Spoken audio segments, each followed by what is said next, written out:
How to outsmart fools and regain your clarity. Restore inner clarity amid chaos. Sometimes the people who drain us the most are the ones we try hardest to keep close. This video reveals the subtle emotional violence hidden in everyday interactions, the kind that leaves you questioning yourself long after the moment has passed. But recognizing this pattern is not weakness. It is wisdom. As you watch, you will uncover how emotional exhaustion forms, how to protect your energy without guilt, and how to rebuild the boundaries that keep your soul intact. Stay with us, not just to understand others, but to understand yourself more deeply. Your clarity begins here, recognizing those who drain your energy every day. There are people whose presence feels heavier than their absence. You walk into a room and suddenly your chest tightens, your patience shortens, and your energy thins. Nothing has been said yet, but something inside you already knows. These are the people who drain you quietly, steadily, and visibly. They might be a colleague, a family member, or someone you once trusted. Their words are not always harsh, but their effect is unmistakable. You leave the conversation feeling smaller, less sure of yourself, and strangely exhausted. Often we dismiss this feeling. We tell ourselves we are too sensitive, that maybe we are the problem. We rationalize the discomfort because we were taught to keep peace, to avoid conflict, to endure. But endurance has a cost, and it is usually your emotional clarity. The truth is, your body knows before your mind can explain it. It whispers warnings through fatigue, frustration, or a quiet sense of shrinking. Recognizing someone who drains your energy is not about blaming or labeling. It is about protecting your emotional ecosystem. If you find yourself needing to rehearse conversations before meeting them or recovering after every interaction, it is a sign. Your nervous system is not overreacting. It is responding to a subtle violence that words often fail to capture. The first step is to stop doubting what you feel. Begin by noticing who makes you feel alive and who makes you disappear. The people around you shape your inner landscape. Some nourish it, some erode it. Know the difference. Then you can choose who is worth your presence. Uncovering the true nature of toxic people. Toxic people are not always loud. They do not always insult you directly or cause chaos with dramatic scenes. In fact, the most dangerous ones are often the quiet manipulators, the passive-aggressive friends, the charming colleagues who smile while quietly undermining you. Their methods are subtle, but their impact is lasting. You find yourself second-guessing your worth, doubting your memory, questioning your instincts, and yet they rarely say anything that sounds clearly harmful. That is what makes them so difficult to identify. A toxic person is not just someone who is rude or difficult on occasion. We all have bad days. What defines toxicity is the pattern. It is in the repetition of behavior that slowly wears you down. It is in the way they constantly redirect blame, distort facts, and make you feel guilty for noticing. They are not interested in connection. They are interested in control. They feed on emotional imbalance, and their presence often leaves you confused, off-center, and drained. Understanding this pattern is the first step to regaining your clarity. When someone constantly shifts, your reality diminishes your voice or reacts to your boundaries with mockery or guilt, you are not overreacting. You are recognizing manipulation. These behaviors may be disguised as concern or humor, but their purpose is to destabilize you and establish power over your emotional world. To uncover their true nature, observe the impact they have on you, not just their words. Your feelings are valid even when they are not dramatic. If you consistently feel worse after seeing someone, that feeling is data, and that data is trying to tell you a truth you have been taught to ignore. Trust it. The emotional damage they cause is more serious than you think. Being around toxic people is not just uncomfortable. Over time, it becomes a slow erosion of your emotional foundation. You may begin by brushing off a harsh comment or a manipulative gesture, but as these moments accumulate, they start to rewrite how you see yourself. You begin to question your reactions, your worth, your ability to read people. The damage is not sudden. It is gradual, and that is why it is often ignored until it becomes unbearable. Scientific studies have shown that repeated exposure to emotionally harmful environments increases stress hormones in the body. Cortisol levels rise. Sleep becomes lighter. Your heart beats faster even when you are sitting still. These are not imaginary effects. They are physical responses to emotional pain. The brain does not separate a verbal attack from a physical threat. It reacts the same way. This means that your daily interactions with toxic individuals may be silently triggering your fight or flight system. Worse, the long-term impact can shape your identity. If someone constantly undermines you, you may start to believe you are the problem. You shrink yourself to keep peace. You speak less, doubt more, and slowly vanish from your own life. The saddest part is that this damage often goes unnoticed by others. From the outside, everything looks normal, but inside you are crumbling. Recognizing this damage is not a sign of weakness. It is a sign of awakening. You are allowed to protect your peace. You are allowed to call harm by its name, even when it hides behind a smile. Emotional wounds deserve attention, and you deserve to heal before the pain becomes who you are. How toxicity spreads and transforms people. Toxicity does not only affect the victim, it spreads like smoke in a closed room, touching everyone nearby. When you are surrounded by emotional manipulation, passive aggression, or constant criticism, you do not remain unchanged. Slowly you begin to adapt. Your tone shifts. Your patience wears thin. You respond to hostility with silence or aggression of your own. Without realizing it, you start reflecting what you once resisted. This is the hidden cost of prolonged exposure to a toxic environment. Even if your core remains kind, your reactions can become sharp, your words colder, your thoughts more defensive. It is not because you are bad. It is because your nervous system is trying to protect you. When you spend too long in survival mode, you stop thriving. You learn to anticipate harm, avoid vulnerability, and question every safe space. In workplaces, this creates cultures where everyone walks on eggshells. In families, it builds walls where love should be. In friendships, it turns connection into competition. The danger is that toxicity becomes normal. You forget what peace feels like. You forget how to speak without bracing for attack. And then you start to pass on what you received. But this cycle can be broken. It starts with awareness. You are not weak for being affected. You are human. The key is to catch the transformation before it becomes permanent. Ask yourself, is this who I truly am? Or is this who I became to survive? If the answer unsettles you, then it is time to return to your center. Your true self is still there, waiting for space to breathe again. How to survive when surrounded by toxicity. When you cannot escape a toxic environment, immediately survival becomes a daily practice. It is not about pretending everything is fine. It is about creating inner strategies to protect your mind and spirit. The first rule is emotional detachment. Do not try to win approval from those who thrive on control. Their validation is not love. It is leverage. The more you need it, the more power they hold. Set quiet boundaries. You do not need dramatic declarations. You need consistency. Limit how much of yourself you offer. Keep your emotions guarded around those who twist them into weapons. Let your silence speak when words will only be used against you. Choose what deserves your response and what does not. You must also build your own mental refuge. This means connecting with safe people outside that toxic space. Read what strengthens you. Reflect on your truth. Write it down when you feel yourself bending under pressure. Toxicity confuses your reality. Reclaim it through clarity and ritual. Practice neutrality. You are not here to fix them. You are here to stay whole. Stop explaining yourself to people committed to misunderstanding you. Let their chaos stay with them. You do not need to carry it. Some days surviving means saying less, leaving the room, breathing deeper. Small acts of self-preservation are not weakness. They are courage in disguise. In toxic spaces, the goal is not perfection. The goal is protection, your quiet resistance, your steady calm, your refusal to break. These are not small victories. They are the roots of your strength, and they will carry you until you are free.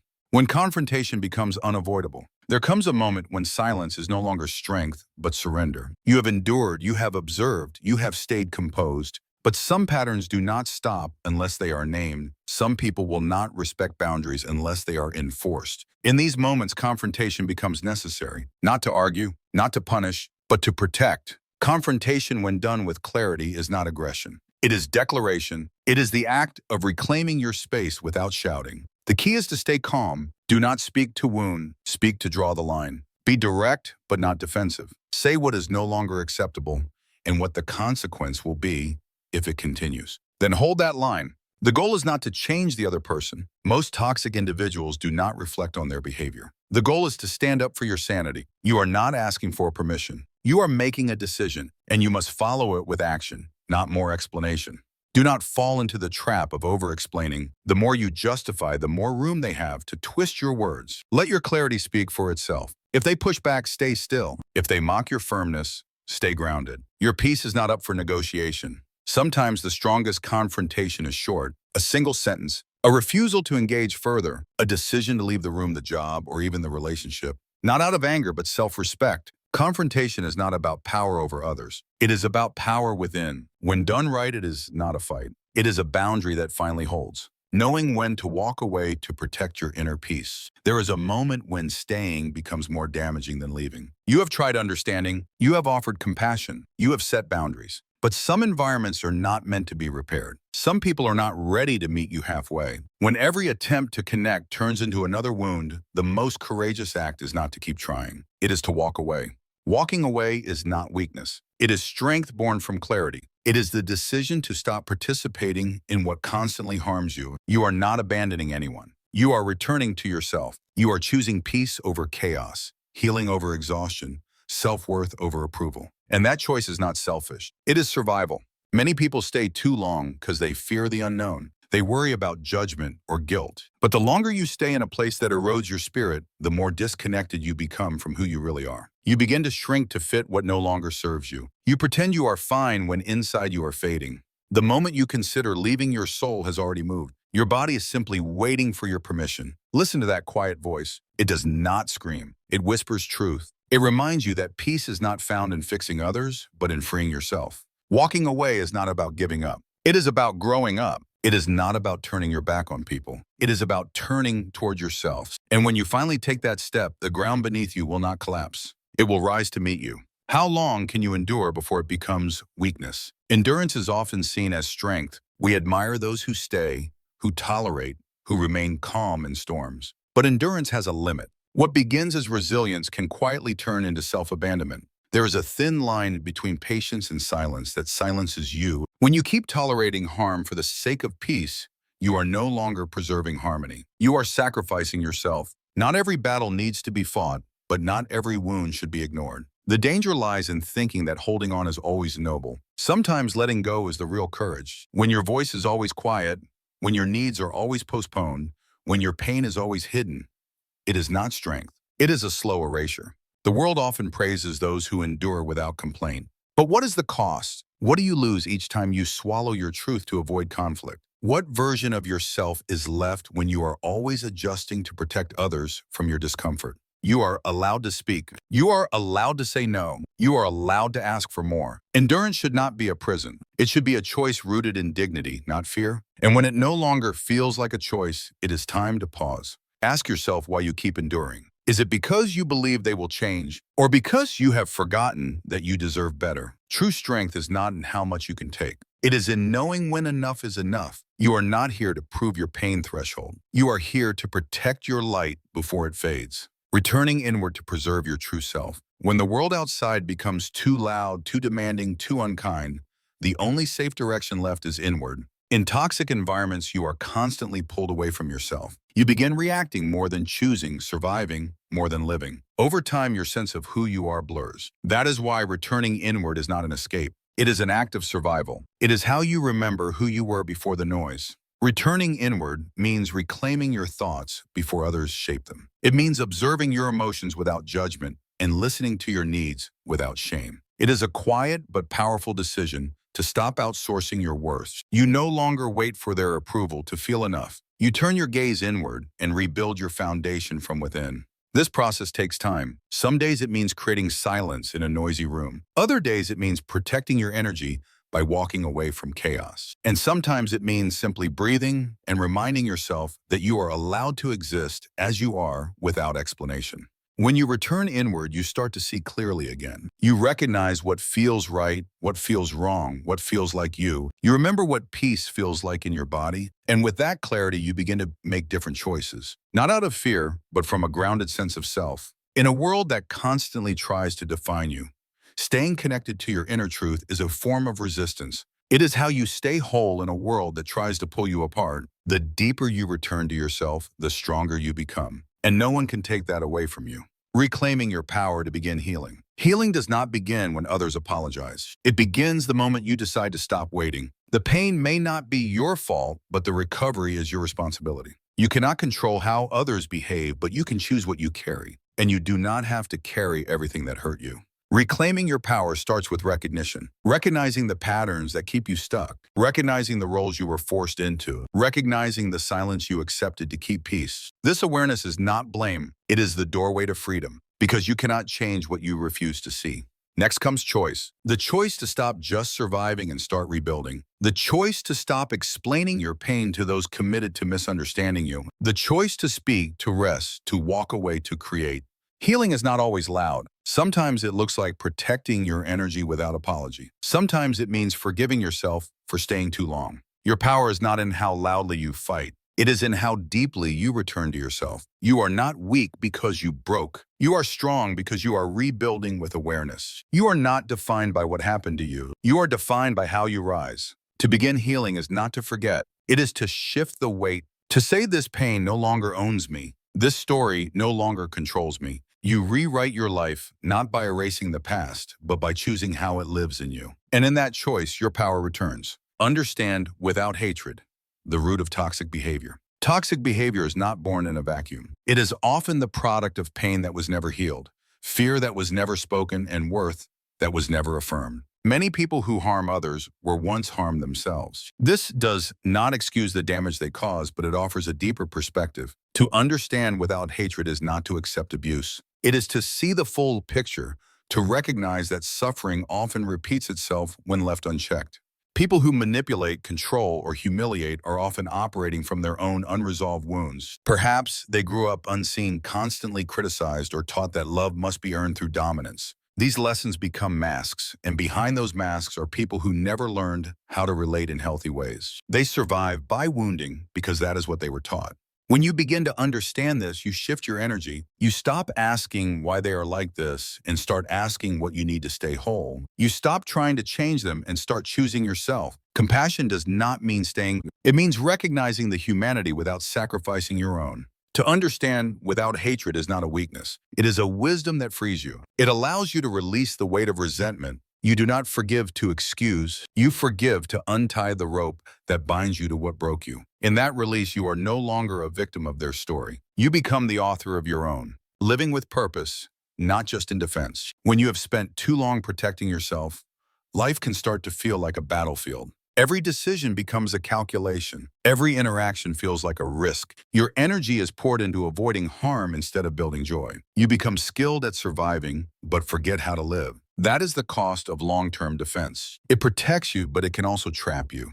Healing is not only about removing what hurts. It is about rediscovering what lights you up. Living with purpose means asking yourself what you want to move toward, not just what you want to escape from. It means choosing a direction based on meaning, not fear. It is no longer about shrinking to stay safe, but expanding to feel alive again. To live with purpose, you must reconnect with your core. What makes you feel whole? What work, relationship, or path brings your values to life? These are not abstract questions. They are the foundation of your healing, because defense can only take you so far. Eventually, you need something worth growing for. You deserve a life that is not defined by what you avoid, but by what you create. A life where peace is not just the absence of pain, but the presence of meaning. Purpose does not have to be grand. Sometimes it is choosing kindness over bitterness. Sometimes it is saying yes to a new chapter without knowing where it leads. The shift from defense to purpose is quiet but radical. It is when you stop asking how to survive and start asking how to thrive. It is when your story stops circling pain and starts moving toward possibility. That is where true healing begins. Awakening is no longer being controlled by the outside world. Awakening is not a loud event. It does not come with fireworks or dramatic revelations. It often arrives quietly in moments when you realize you are no longer reacting the way you used to, when their opinions no longer shake you, when the silence you once feared becomes a place of clarity. That is awakening, not a change in the world, but a shift in how the world affects you. To awaken is to reclaim your inner authority. You stop letting the moods of others dictate your peace. You stop chasing validation from people who cannot even see themselves clearly. You begin to stand still, not because nothing is happening, but because you no longer need to chase anything to feel complete.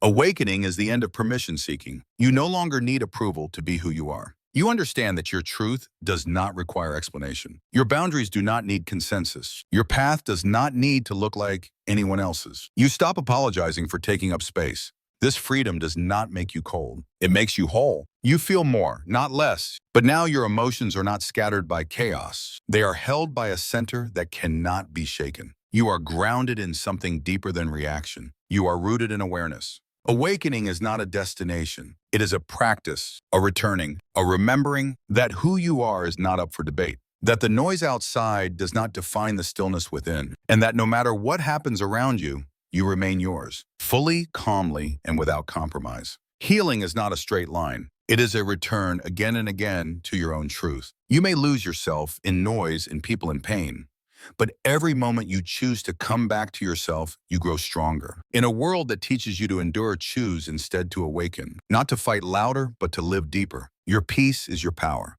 Guard it, choose it, and build a life that reflects it.